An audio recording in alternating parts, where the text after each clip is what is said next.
आज दुबईमध्ये एअर होस्टेसच्या प्रशिक्षणाचा माझा पहिला दिवस होता आणि मी खूप आनंदी आणि उत्साहित होते.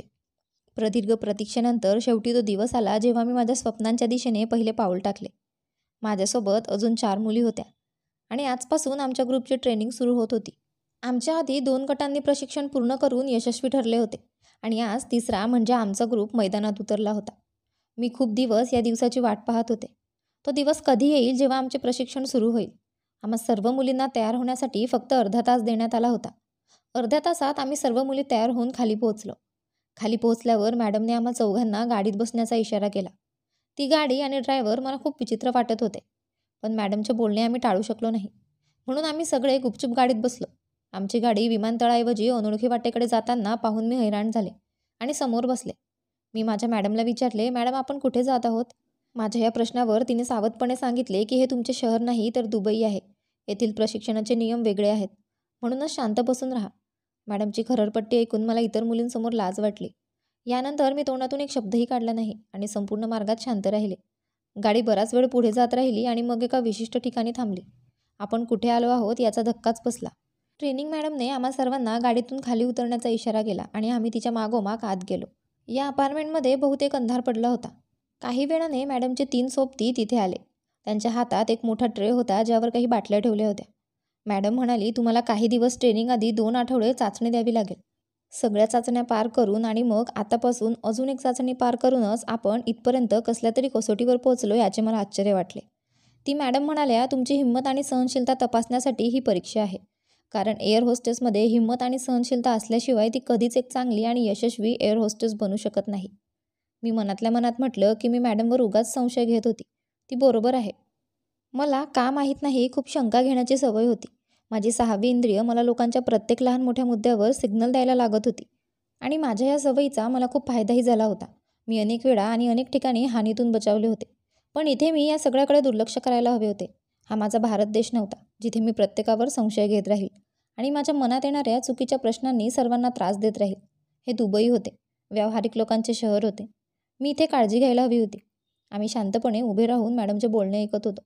तिने त्या बाटल्या आपल्या सर्वांसमोर ठेवल्या आणि सांगितले की त्यात कारल्याचा रस आहे आणि तुम्हा सर्वांना तो आत्ताच प्यावा लागेल. काय? मॅडमचे हे शब्द ऐकून आम्ही 4ही मुलींना धक्काच बसला. कारल्याचा रस ऐकताच मला उलट्या होऊ लागल्या. मी आजपर्यंत कारल्याचा रस प्यायला नव्हता, पण साहजिकच ही आमची परीक्षा होती आणि मी माझं करिअर घडवण्यासाठी इथपर्यंत आले होते. आता या साध्या परीक्षेसमोर मला पराभव स्वीकारता येत नव्हता. बाटलीचे झाकण उघडणाऱ्या सर्व मुलींमध्ये मी पहिलीच होते आणि पुन्हा एकदा माझ्या मनात शंका येऊ लागली की ही कशी टेस्ट आहे? आम्ही कोणत्या सैन्यात परीक्षा देण्यासाठी तर आलो आहोत का? एअर होस्टेसच्या नोकरीसाठीच तर अर्ज केला होता. मग आम्हाला इतके विचित्र काम का दिले जात होते? यात काहीही चूक नाही किंवा हे लोक आमची फसवणूक तर करत नाही ना?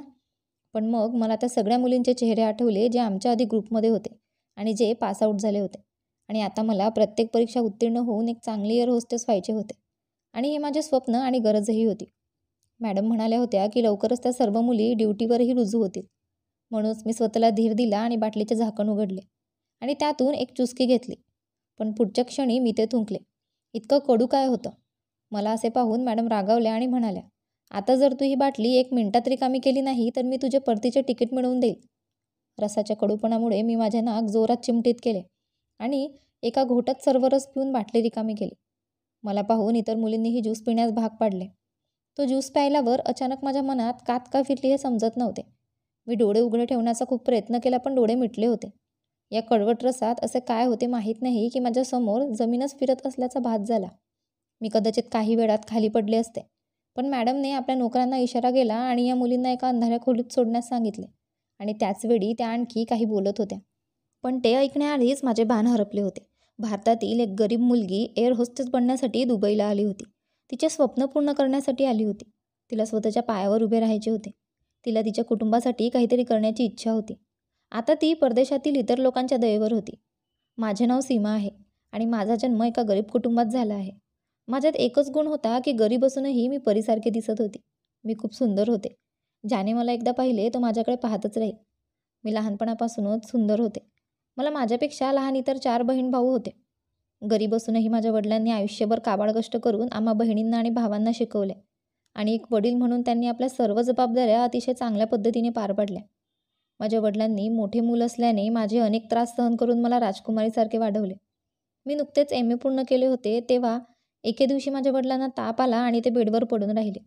आता संपूर्ण घराची जबाबदारी माझ्यावर आली. मला एका खाजगी शाळेत नोकरी मिळाली, पण खर्च खूप मोठा होता आणि माझा पगार खूप कमी होता. बाबांची औषधे, घरातील रेशन आणि माझ्या बहिणी आणि भावांच्या शाळेची फी, हे सर्व खर्च माझ्या पगारातून भागवता येत नव्हते. मला अशी नोकरी करायची होती ज्यात मला जास्त पगार मिळेल. तिचे नाव रचना होते. ती इंग्रजीचा कोर्स करत होती.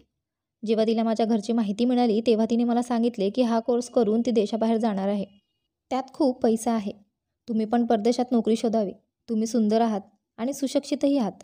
तुम्हाला बाहेरची नोकरीही मिळू शकते. तिचे बोलणे ऐकून मी माझ्या स्वप्नांचा विचार केला. मला एअर होस्टेस बनण्यास खूप रस होता. लहानपणापासून एअर होस्टेस होण्याचे माझे स्वप्न होते. घरी मी माझ्या घरच्यांना सांगायचे की मी एअर होस्टेस होणार आहे आणि मला हे करण्यापासून कोणीही रोखू नये, कारण आमच्या कुटुंबात वातावरण खूप तंग आहे. आमच्या कुटुंबातील मुलींना परदेशात जाऊन नोकरी करण्याची परवानगी नव्हती. पण माझे वडील मला सांगायचे, माझ्या प्रिय मुलीला जे व्हायचे आहे ते होऊ शकते. माझ्या मुलीच्या कोणत्याही गोष्टीला माझा आक्षेप नाही. माझ्या लाडक्या मुलीसाठी मी माझ्या संपूर्ण कुटुंबासोबत लढेन. पण परिस्थिती अशी होती की माझ्या वडिलांना संधी मिळाली नाही. आम्हाला माझ्या वडिलांच्या उपचारासाठी खूप पैशांची गरज होती. म्हणूनच माझ्या मैत्रिणीचे म्हणणे ऐकून मी विचार करू लागले की मी देखील या देशाबाहेर जाऊन स्वतःसाठी चांगली नोकरी शोधली पाहिजे, जेणेकरून मी तिथे जाऊन चांगले पैसे कमवू शकेन आणि मी माझ्या वडिलांच्या उपचारासाठी पैसे पाठवू शकते. मग इथे माझ्या वडिलांना चांगली वागणूक मिळेल आणि माझे भाऊ बहिणीही अभ्यास करून काहीतरी बनतील. या हेतूने मी सोशल मीडियावर नोकरीच्या जाहिराती पाहण्यास सुरुवात केली. माझी सहकारी रचना देशाबाहेर गेली होती. तिने मला फोनवर सांगितले की तिलाही खूप चांगली नोकरी मिळाली आहे. तिचा पगारही चांगला आहे. हे पाहिल्यानंतर माझ्या मनात इच्छा निर्माण होऊ लागली की मीही उत्पन्न वाढवून पैसे कमवावे. या शाळेतील नोकरीच्या पैशाने काहीही होणार नाही. बाबांचा उपचार, घरखर्च आणि लहान भावंडांच्या शिक्षणाचा खर्च एवढ्या कमी पैशात भागणार नाही. हे सगळे विचार मला वेड लावत होते. मला फेसबुकवर अशा पोस्ट आवडल्या होत्या ज्यामुळे मला इतर देशांतील नोकऱ्यांबद्दल माहिती दिली जात होती. माझ्यासाठी नोकरी मिळणे अवघड नव्हते, पण माझ्याकडे व्हिसा आणि पासपोर्ट नव्हता. त्यामुळे माझे मन दुखावले गेले. एके दिवशी मी फेसबुकवर स्क्रोल करत असताना एक जाहिरात माझ्या नजरेसमोर आली. त्या पेजवर लिहिले होते की दुबई एअरलाइन्समध्ये एअर होस्टेस होण्याच्या संधीसाठी संपूर्ण भारतातील मुली अर्ज करू शकतात आणि त्यातील सर्वात चांगली गोष्ट म्हणजे त्यांना व्हिसा आणि पासपोर्ट बनवण्याची जबाबदारी कंपनीची होती आणि तिकिटाची ही कंपनीची जबाबदारी होती. ते त्यांच्या हातात होते. आपला एकही पैसा खर्च करायचा नव्हता. ही जाहिरात पाहून मला खूप आनंद झाला. मला वाटले की देवाने मला माझ्या स्वप्नापर्यंत पोहोचण्याचा मार्ग दाखवला आहे, कारण मला फक्त व्हिसा आणि पासपोर्टमुळे बाहेर जाण्यात अडचण येत होती. पण या जाहिरातीमध्ये ही दुबई एअरलाइन्सची जबाबदारी असल्याचे स्पष्टपणे नमूद केले होते. आता मला माझे स्वप्न पूर्ण होताना दिसत होते. विचार न करता मी माझ्या अपेक्षांवर आधारित अर्ज केला. मला स्वतःवर पूर्ण विश्वास होता की मी ही परीक्षा उत्तीर्ण होईल, कारण एअर होस्टेसमध्ये जे गुण असावेत ते सर्व माझ्यात आहेत. त्या शिक्षणासाठी माझी उंची जेवढी मागितली होती तेवढीच होती. त्यांनी त्यांच्या जाहिरातीत ज्या गोष्टी मागितल्या होत्या त्या सर्व माझ्यातच होत्या. मी रोज सकाळ संध्याकाळ माझ्या घरी देवाची प्रार्थना करायचे की मला मुलाखतीसाठी फोन यावा आणि शेवटी देवाने माझी प्रार्थना ऐकली. मला मुलाखतीसाठी फोन आला. विमान कंपनीला वेगवेगळ्या देशांतून मुली हव्या होत्या आणि भारतातून फक्त 4 मुली हव्या होत्या आणि हजारो जणांनी अर्ज केले होते आणि इतक्या मुली मुलाखतीसाठी आल्या होत्या. जेव्हा मी मुलाखतीसाठी त्यांच्या ऑफिसमध्ये पोहोचले तेव्हा मला दिसले की तिथे खूप मुली होत्या. पण इतक्या मुली बघूनही माझा आत्मविश्वास सुटला नाही, कारण एक मुलगी सोडली तर एकही मुलगी माझ्यासारखी सुंदर नव्हती. मी त्या मुलीकडे लक्षपूर्वक पाहिले. ती खूप सुंदर होती, जी अजिबात भारताची आहे असे वाटत नव्हते. ती बाहेरूनच आली आहे असे वाटत होते. तिला पाहून मला अस्वस्थ वाटले, पण नंतर मला वाटले की त्यांना 4 मुली हव्या आहेत आणि मी त्यांच्यापैकी एक नक्कीच असेल. मी देवाची प्रार्थना करू लागले. मला एक मुलाखत मिळाली आणि ती खूप चांगली झाली. प्रत्येक प्रश्नाला मी अतिशय आत्मविश्वासाने उत्तर दिले. मुलाखतीदरम्यान मी अजिबात घाबरले नाही. सुमारे 3 आठवड्यांनंतर मला कंपनीकडून फोन आला की दुबई एअरलाइन्सने माझी निवड केली आहे. आता मी तिथे जाऊन एअर होस्टेस होऊ शकते. या कॉलनंतर मला खूप आनंद झाला. हा सर्व प्रकार मी माझ्या आईवडिलांना सांगितला. ते लोकंसुद्धा खूप खुश होते. माझ्या आईला पण थोडी काळजी वाटत होती की मी परदेशात एकटी राहणार आहे. तिथले लोक कसे असतील माहीत नाही. मी सगळं कसं सांभाळणार? पण मी आईला समजावून सांगितलं आणि आईलाही समजलं मी काय बोलले. पहिली गोष्ट म्हणजे ही नोकरी देशाबाहेरची होती आणि ती माझ्या आवडीची होती. म्हणूनच मला लवकरात लवकर तिथे जाऊन एअर होस्टेस बनून भरपूर पैसे कमवायचे होते. काही दिवसातच माझा व्हिसा आणि पासपोर्ट आला. माझ्याशिवाय आणखी 3 मुली होत्या आणि एक मुलगी होती जिच्याबद्दल मला खात्री होती की ती या परीक्षेत नक्कीच यशस्वी होईल. तिचे नाव पूजा होते आणि दुसऱ्या मुलीचे नाव प्रिया. आम्ही चौघेही विमानतळावर पोहोचलो. तिथे आधीच एक माणूस आम्हाला न्यायला उभा होता. आम्हा चौघांच्या आनंदाला सीमा नव्हती. मला खूप आनंद झाला की आता माझी सर्व स्वप्ने पूर्ण होतील आणि माझ्या वडिलांनाही चांगली वागणूक मिळेल आणि माझ्या भावंडांनाही चांगल्या शाळेत शिकता येईल. आम्हाला एका हॉटेलमध्ये नेले जाईल असे वाटले, पण आम्हाला एका उंच आणि खूप छान इमारतीतील एका मोठ्या अपार्टमेंटमध्ये नेण्यात आले. मी तिथे गेल्यावर पाहिलं की इतरही अनेक मुली होत्या, ज्या बहुतेक पाकिस्तान आणि बांगलादेशातून आल्या होत्या. यावेळी दुबईने आशिया खंडातील मुलींनाही संधी दिली होती. तिथे आम्ही सर्व 10 मुली होतो. आम्हाला सांगितलं होतं की आम्हाला इतर मुली येईपर्यंत इथेच थांबावं लागेल. सर्व मुली आल्याबरोबर सर्व मुलींचे प्रशिक्षण सुरू केले जाईल. यावेळी मला कळत नव्हते का माझ्या मनात खूप विचित्र विचार येत होते की आपल्याला इथे ठेवण्याचा लोकांचा हेतू काय होता. माझ्यासोबत आलेली प्रिया पण माझ्यासारखीच घाबरली होती, पण पूजा खूप निवांत आणि शांत होती. तिला कशाचीच भीती वाटत नव्हती. ती म्हणू लागली की मी या बिल्डिंगला फिरून येते आहे. तुम्ही सगळे माझ्यासोबत याल की नाही? पण माझे लक्ष फक्त ते आम्हाला आमच्या घरच्यांशी कधी बोलायला लावतील याकडे होते. कारण आम्ही इथे येताच या लोकांनी आमचे मोबाईल घेतले होते. प्रशिक्षणादरम्यान आम्हाला मोबाईल फोन ठेवू दिला जाणार नाही असे सांगण्यात आले. जेव्हा तुम्ही सर्व एअर होस्टेस व्हाल तेव्हा तुम्हाला सर्व सुविधा मिळतील. आमचे फोन काढून घेतले जातील हे मला आधीच माहीत होते. त्यामुळेच माझ्यासकट मुलींपैकी कोणाचाही यावर आक्षेप नव्हता. मला फक्त काळजी वाटत होती की मी माझ्या घरच्यांना माझ्या येण्याबद्दल कळवले असते तर त्यांना काळजी वाटली नसते. कारण मी इथे येण्यापूर्वी माझ्या आईला माझी खूप काळजी वाटत होती. पण काही वेळाने आम्हा सर्वांना आमच्या कुटुंबियाशी बोलायला लावले. दुसऱ्या दिवशी 5 मुली इथे आल्या. आता आम्ही 15 मुली होतो. म्हणूनच दुसऱ्याच दिवशी आम्हा सर्वांना या ठिकाणाहून दुसऱ्या ठिकाणी हलवण्यात आले, जिथे आम्हाला पहिल्या दिवशी दुबई एअरलाईनचे एक लेक्चर देण्यात आले. मी तर इथे माझ्या कामाशी काम ठेवायचे, कारण तो परदेश होता. इथली माणसं कशी होती माहीत नाही. या लोकांवर विश्वास ठेवता येईल की नाही.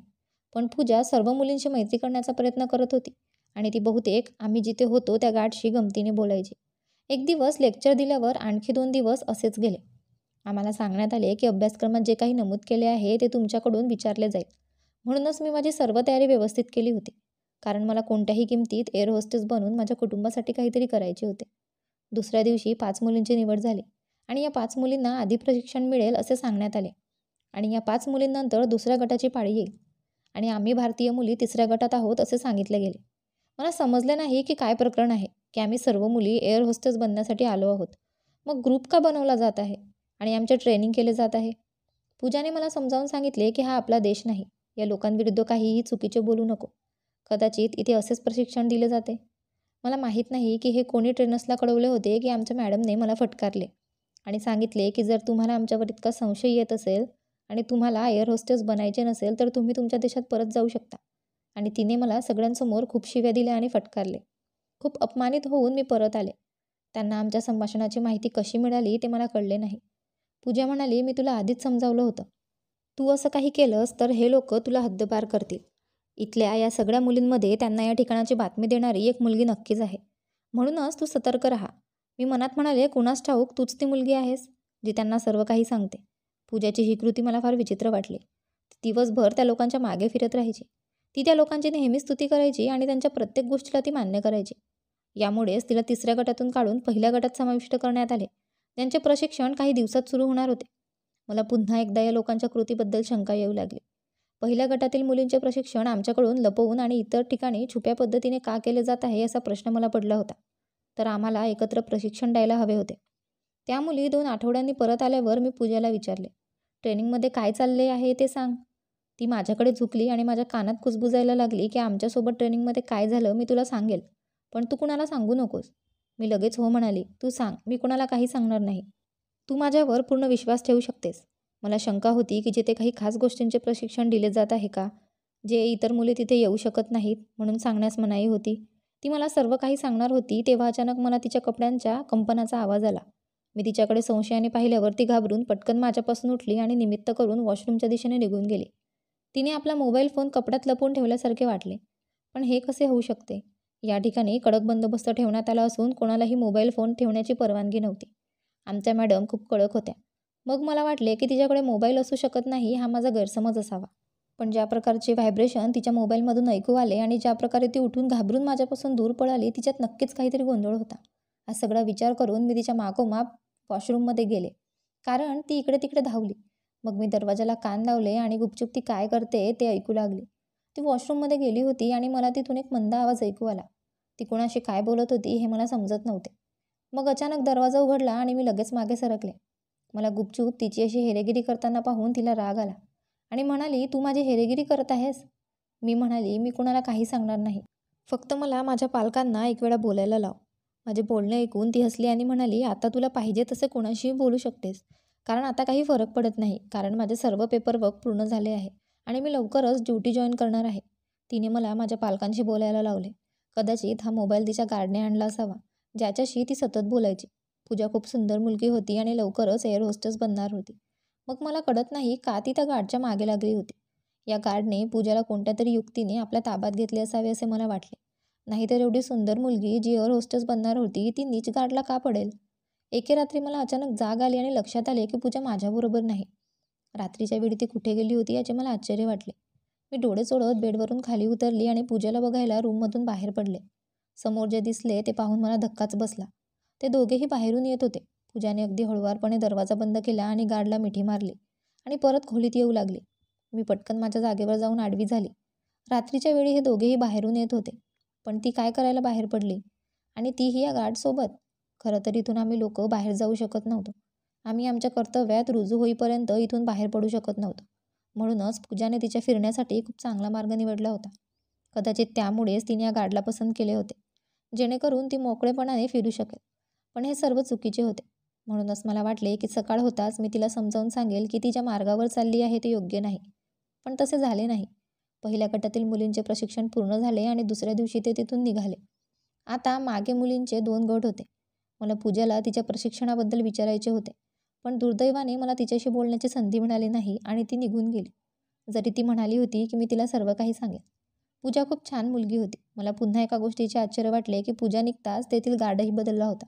आता दुसरा गार्ड इथे आला होता. दुसऱ्या गटाच्या मुलीही गेल्या होत्या. आता फक्त 5 मुलींना एक गट उरला होता. कधीकधी मला प्रश्न पडत असे की सर्व मुलींना एकत्र प्रशिक्षण देण्याऐवजी वेगळे गट का बनवले जात आहेत. पण मग मला आठवत असे की पूजा म्हणाली, हा आपला देश नाही, हा दुसरा देश आहे. इथले नियम वेगळे आहेत.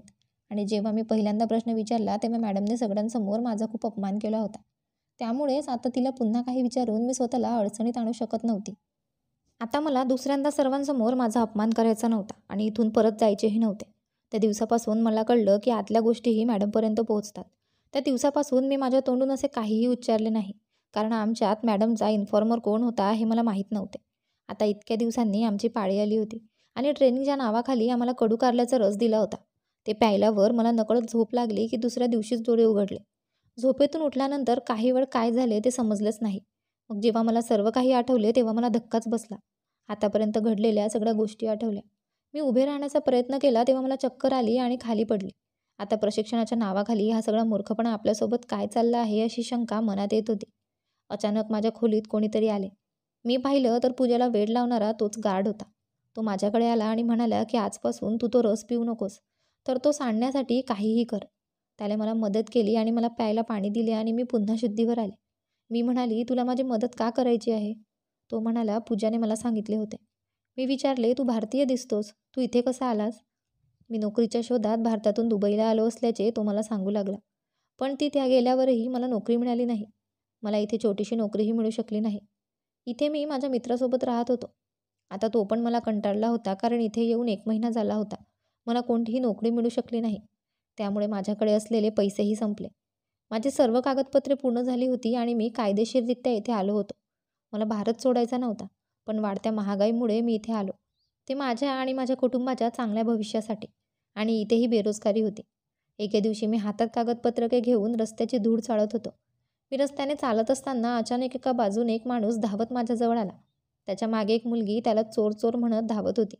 त्या मुलीचा आवाज ऐकून मला समजले की तो माणूस या मुलीचे काही सामान घेऊन पडून जात असावा. मी लगेच त्याच्या मागे धावू लागलो आणि काही वेळातच मी त्या माणसाला पकडले.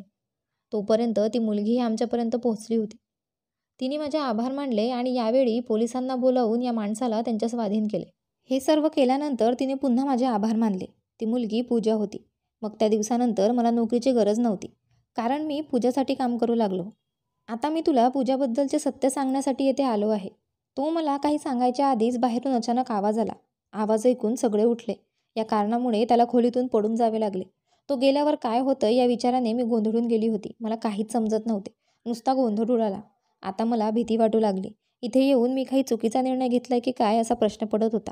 पुन्हा संध्याकाळी आम्हाला तो कडू रस देण्यात आला. मी पण तो रस तोंडात ठेवला. तो प्यायला नाही आणि खोलीत येऊन बाजूला थुंकला. मी पाहिलं की गार्ड मला पूजाबद्दल काहीतरी सांगण्याचा प्रयत्न करत होता, पण त्याला संधी मिळाली नाही. 2 दिवसानंतर आम्हाला सांगण्यात आले की आमची पहिली चाचणी पूर्ण झाली आहे. आता दुसरी परीक्षा उत्तीर्ण व्हायची आहे. त्या दिवसापासून मी या गार्डला शोधण्याचा खूप प्रयत्न केला, पण तो मला सापडला नाही. कदाचित त्याची ड्युटी ढगाळ झाली होती. आता आपली फसवणूक होत असल्याचा संशय मला येऊ लागला. 4 दिवसानंतर आम्हाला पुन्हा एका वाहनात बसवून अज्ञात स्थळी नेण्यात आले. माझे हृदय जोरात धडधडत होते. आपलं काहीतरी चुकतंय असं वाटत होतं. मी माझ्यासोबत असलेल्या मुलींना हलवले तेव्हा मला कळाले की कारल्याचा रस प्यायल्याने त्या अजूनही बेशुद्ध पडल्या होत्या. मी त्यांच्या तोंडावर पाणी ओतले. त्यांना जरा भान आल्यावर मी त्यांना शुद्धीत राहण्यास सांगितले, पण 2 मिनिटांनी त्या पुन्हा नशेने पडत होत्या. त्या रसात त्यांनी काही नशा करणारे औषध मिसळले असावे. आता या परिस्थितीत मी एकटी काय करू? या परिस्थितीत आमची काही चूक झाली असती तर मी मुलगी म्हणून किती काळ टिकू शकली असती? गाडीचा वेग अचानक खूप वाढला. माझे बाण हरपायला लागले. सुरुवातीला या लोकांबद्दल जी शंका होती ती आता खरी ठरू लागली होती. एका अतिशय सुंदर वाड्यासमोर गाडी थांबली. मी पण पटकन या मुलींसारखे बेहोश होण्याचे नाटक केले. 3-4 जणांनी आम्हाला हाताला धरून बाहेर काढले आणि मॅडमसमोर आत ओढले. आत गेल्यावर 3-4 माणसे बसून सिगरेट ओढत दारू पिताना दिसले. आम्हा सर्व मुलींना त्यांच्या जवळ पडलेल्या सोफ्यावर झोपवले होते. त्या मॅडमने या इंग्रजांशी बोलायला सुरुवात केली. तिच्या बोलण्यावरून मला अंदाज आला की मॅडम आम्हा 5 मुलींना या इंग्रजांच्या हवाली करायला आल्या आहेत. ती म्हणाली की मी यांना रोज भूल देणारे औषध दिले आहे. या मुली अजूनही शुद्धीवर नाहीत. तुम्ही म्हणाल्या तशाच अवस्थेत आहेत. इंग्रज माणूस जोरात हसायला लागला. काही वेळाने जेव्हा मॅडम आणि त्या इंग्रजांचा सौदा पूर्ण झाला आणि तो तिला पैशांनी भरलेली ब्रीफकेस देऊ लागला, तेव्हा माझ्या मेंदूने काम केले.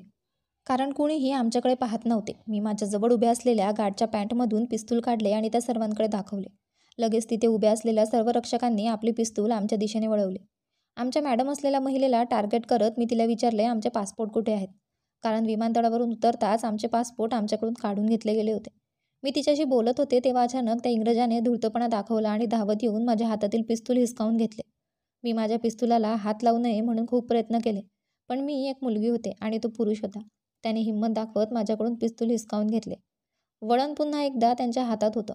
मी मॅडमला म्हणाले, आम्ही तुमचे काय नुकसान केले आहे? आम्हाला आमच्या देशात परत जाऊ द्या. आम्ही तुमच्याबद्दल कोणाला काहीही सांगणार नाही.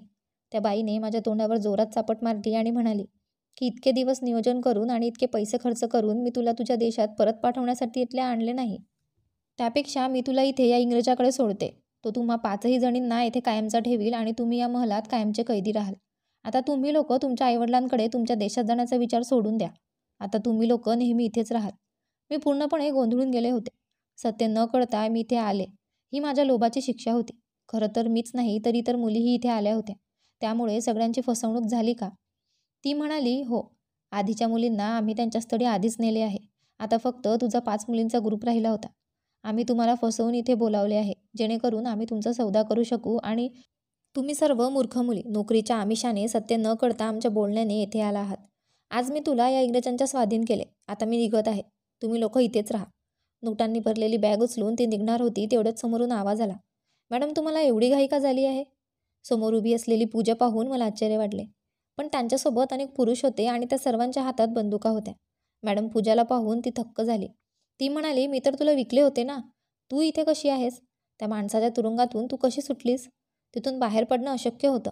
मग तू इथे कशी आलीस? पूजा म्हणाली, मला भेटा. मी पूजा आहे, दुबई पोलीस दलातून. बऱ्याच दिवसांपासून असे अनेक टोळके आहेत की जे इतर देशांतून मुलींना नोकरीचे आमिष दाखवून दुबईत आणतात आणि नंतर त्यांना भूल देऊन कमकुवत करतात, जेणेकरून ते स्वतःच्या रक्षणासाठी काहीही करू शकत नाही. आणि त्या मुलींचा पासपोर्ट आणि मोबाईलही काढून घेतला जातो, जेणेकरून त्या कोणाशीही संपर्क साधू शकत नाही आणि येथून परत जाऊ शकत नाही. त्यामुळेच या घाणेरड्या कामात कोण कोण सामील आहेत हे शोधून काढण्यासाठी पोलिसांनी या धोकादायक टोळीला पकडण्याची योजना आखली. मग मी एक भारतीय मुलगी असल्याचे भासवून तुमच्या लोकांच्या आत प्रवेश केला आणि तुमच्याकडून सर्व माहिती काढून माझ्या साथीदारांना देत राहिली. तुम्ही विकलेल्या मुलींच्या शेवटच्या 2 गटांना आम्ही मुक्त केले आहे. आता त्या मुली त्यांच्या आईवडिलांसोबत घरी सुरक्षित आहेत. आज मला फक्त या इंग्रजांना आणि तुला पकडायचे होते. म्हणूनच इतके दिवस मी शांतपणे तुम्हा लोकांचा कार्यक्रम पाहत होते. तिने आपल्या साथीदारांना पुढे जाऊन त्या दोघांना अटक करण्याचा इशारा केला. तिला विश्वास बसत नव्हता की ती पकडली गेली आहे आणि आता ती तुरुंगात जाणार आहे. आता ती जिंकलेली पैज हरली होती. मी पूजाचे आभार मानले. पूजा म्हणाली, गरीब मुली लोभापायी अशा फसवणुकीला बळी पडतात आणि मग आयुष्यभर कैद होऊन राहून जातात. तुमच्यासारख्या मुलींनी विचारपूर्वक पावले उचलली पाहिजेत. कोणताही निर्णय घेण्यापूर्वी संशोधन करून नंतर कोणावर तरी विश्वास ठेवावा. मी पूजाला म्हणाली, तू बरोबर आहेस. आजपासून मी असे कोणतेही घाई किंवा लोभी पाऊल उचलणार नाही ज्याचा मला नंतर पश्चाताप व्हावा. काही दिवसांनी दुबई पोलिसांनी आम्हाला आमच्या देशात आमच्या पालकांकडे परत पाठवले. हे माझ्या आयुष्यातील एक कटू सत्य होते. माझा जीव आणि माझी इज्जत थोडक्यात वाचली. असे भरपूर आठ पाहून आपण याला बळी पडतो, पण त्यामागचे वास्तव काही वेगळेच असते.